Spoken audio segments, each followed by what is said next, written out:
Can investing really make you rich? The truth nobody likes.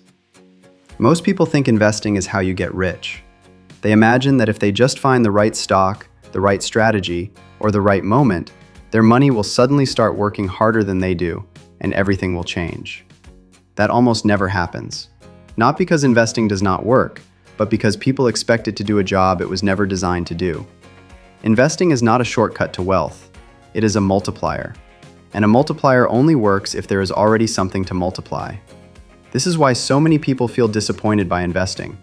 They start with small amounts of money, they wait, and nothing dramatic happens. They conclude that investing is broken, or rigged, or only works for other people. In reality, investing is working exactly as designed. It just works quietly, slowly, and without spectacle. It grows what already exists. It does not magically create wealth from nothing.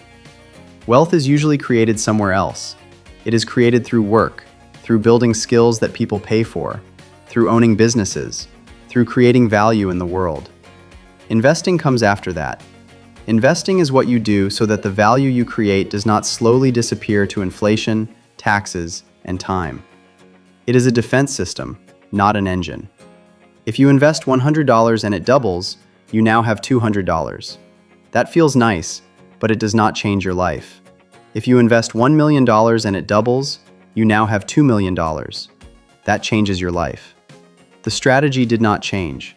The starting point did. That is why investing feels weak at the beginning and powerful later. Not because it suddenly starts working, but because the numbers finally become large enough to matter. Another common belief is that you need to be smart to succeed at investing. That wealth comes from picking the right stock, timing the market, or being more clever than everyone else. But decades of data show something uncomfortable. The average investor underperforms the market, not because they choose bad investments, but because they choose bad moments. They buy when things feel exciting. They sell when things feel scary.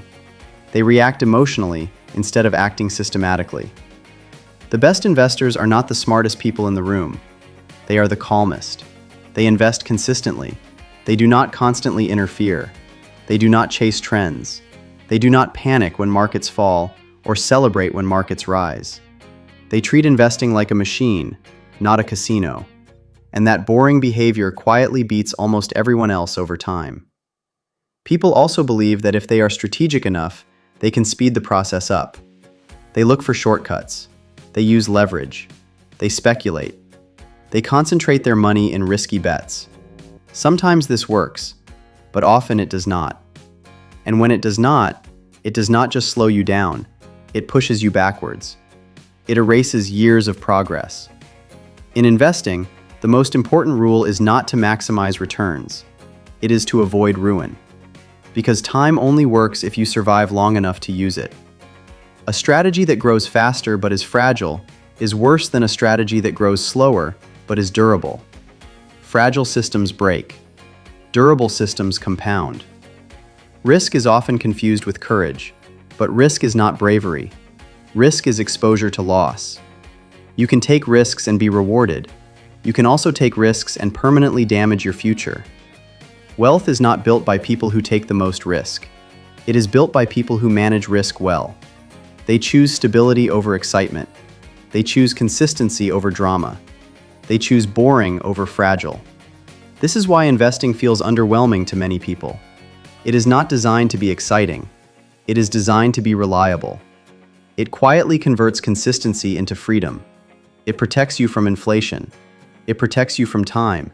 It protects you from needing to work forever. It does not feel impressive while it is working, because nothing dramatic is happening. The people who build wealth stop chasing. They stop looking for the next thing. They stop reacting. They build simple systems and stick to them. They invest regularly. They live below their means. They avoid panic. They avoid ego. They let time do what time does best, which is compound small, boring decisions into something very large. The difference between people who build wealth and people who do not is not intelligence. It is not luck. It is not access. It is patience. Most people are unwilling to wait. They want results quickly. They want progress to feel exciting. They want feedback immediately. And because investing does not provide those emotional rewards, they abandon it too early or interfere with it too often. If investing feels slow, that is because it is working. If it feels boring, that is because it is safe. And if it feels underwhelming, that is because real wealth does not announce itself while it is being built. It grows quietly, behind the scenes, out of sight, until one day you realize you no longer need to rush. And that is what wealth really is. Not money, but freedom from urgency, freedom from constant pressure, freedom from needing to chase every opportunity or fear every setback. That freedom is built slowly, quietly, and consistently. That is the truth about investing most people do not like, but it is the truth that actually works.